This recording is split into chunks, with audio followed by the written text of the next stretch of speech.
Gak ada suara. Berhenti suara Al-Quran. Mulai menangis dia. Kerasa dia.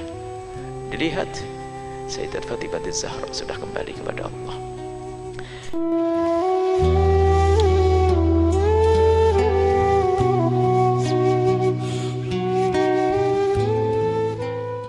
Sayyidat Fatimah Az-Zahra wafat 6 bulan setelah baginda Nabi Sallallahu Alaihi Wasallam.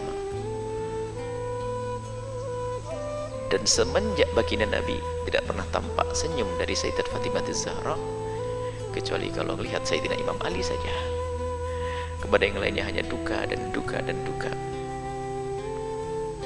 dan menanti waktu yang dijanjikan. Karena Nabi suatu ketika waktu sakit, Siti Aisyah, Siti Fatimah itu datang. Siti Fatimah datang, kemudian dibisiki oleh Rasulullah, tiba-tiba menangis terseduh-seduh. Menangis terseduh-seduh. Siti Aisyah melihat. Kemudian setelah itu ditarik lagi oleh Rasulullah, dibisikkan di telinga Sayyidat Fatimah Az-Zahra, tersenyum. Sampai Siti Aisyah berkata, aku tidak melihat orang tersenyum, menangis lalu tersenyum sekaligus, kecuali yang ada pada wajahmu saat itu, wahai Fatimah. Ada apa? Rasulullah ngomong apa? Sayyidat Fatimah Az-Zahra mengatakan, ini adalah urusanku dengan ayahandaku tercinta. Sudah ngomong begitu ya nggak berani bertanya Siti Aisyah. Setelah baginda Nabi Muhammad wafat, teringat lagi kisah itu. Sayyidat Aisyah ya bertanya, barangkali bisa diceritakan Fatimah, apa sih yang terjadi waktu itu? Kok kamu menangis tiba-tiba tersenyum? Sayyidah Fatimah baru berkata, saat ini aku baru berani bercerita.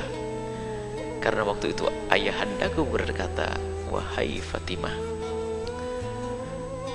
aku sudah dekat akan kembali kepada Allah.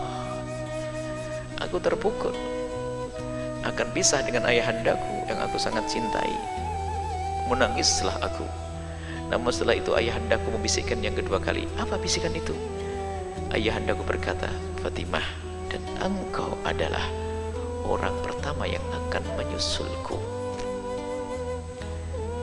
Menyusulku, di mana tempatnya baginda Nabi? Di surga, tempat mulia. Maka setelah itu adalah susahku hilang. Karena apa? Aku akan segera menyusul ayahandaku, baginda Nabi Muhammad SAW. Maka hari ini pun aku hanya menanti saat yang dijanjikan itu. Maka yang ada hanya tangis dari Sayyidat Fatimah Az-Zahra hingga waktu yang dijanjikan. Luar biasa.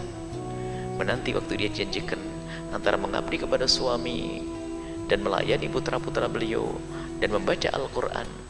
Dan di rumah tersebut ada seorang wanita yang namanya Asma bintu Umaish. Itu adalah istrinya Ja'far At-Tayyar yang membantu Sayyidat Fatimah Az-Zahra ahli khidmah.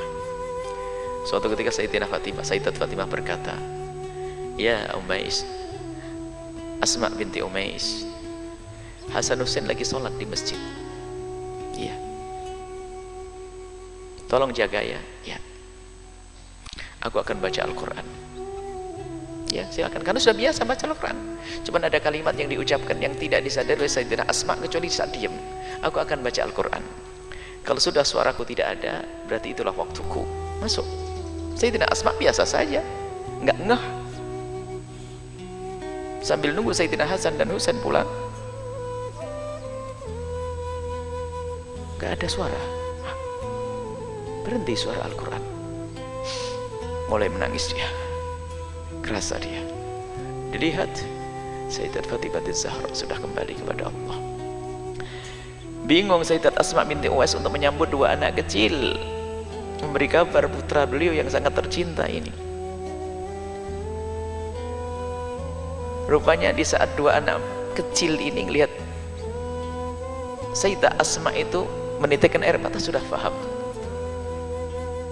Sudah paham nih, kecil tapi sudah dewasa. Berkata Sayyidah Asma, wahai Asma binti Uwais, apa terjadi dengan ibundaku? Itu adalah yang dinantikan oleh ibundaku. Datanglah Sayyidina Hasan dan Husain. Memeluk ibundanya, sudah tidak bernyawa lagi, menyusul ayahanda beliau Sayyidina baginda Nabi Muhammad Sallallahu Alaihi Wasallam. Sayyidat Fatimah Az-Zahra punya kisah-kisah yang luar biasa, kedekatan dengan Rasulullah Sallallahu Alaihi Wasallam. Sayyidina Hasan dan Husain ditinggal dalam usia yang sangat dini, masih kecil. kurang lebih 8, 7, belum, tapi sudah dewasa. Itulah Sayyidat Fatimah Az-Zahra, orang pertama yang nyusul baginda Nabi.